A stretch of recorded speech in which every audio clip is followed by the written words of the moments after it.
Like a lot of other Windows PC makers, Dell has created a notebook computer that morphs from being a standard laptop to being something like a tablet. And I've been testing it. Hi, I'm Walt Mossberg from the Wall Street Journal, and here are 6 quick things you need to know, pro and con, about the Dell XPS 12 laptop.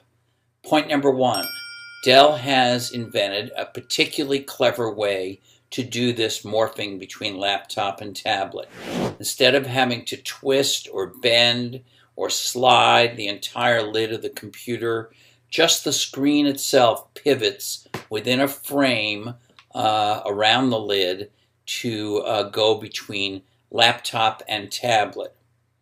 Point number 2, however, when it gets to tablet mode, like a lot of the other Windows convertible machines, what you wind up with is a tablet that is much thicker and much heavier and much larger than even the biggest iPad, and something you're really not going to want to use for long periods of time as a tablet, particularly when held in your hands or on your lap.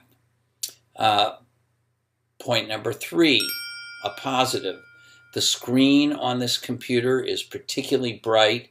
It's particularly vivid, high resolution, and excellent response to touch, which is important in Windows 8.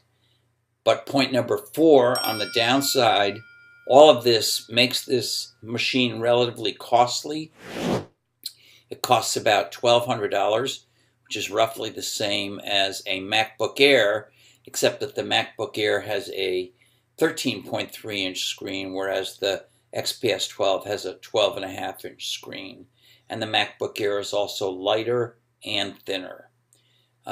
Point number 5, the Dell was able to handle with ease both new style tablet type apps that I threw at it and all of the desktop apps, familiar things like Microsoft Office, Google's Chrome, Apple's iTunes, Adobe Reader.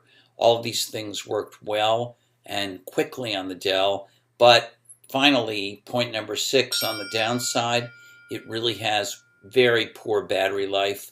In my harsh battery tests, where I turn off all the power saving features and play music until the laptop dies, it got only about 3.5 hours, and that's compared to over 6 hours on the MacBook Air. In normal use, you might get 4 to 5 hours. It's still not terrific. So the Dell XPS 12 is relatively pricey, kind of clever, but in the end, proof that it's hard to do 2 different kinds of digital devices in one. This is Walt Mossberg, and I'll see you next week.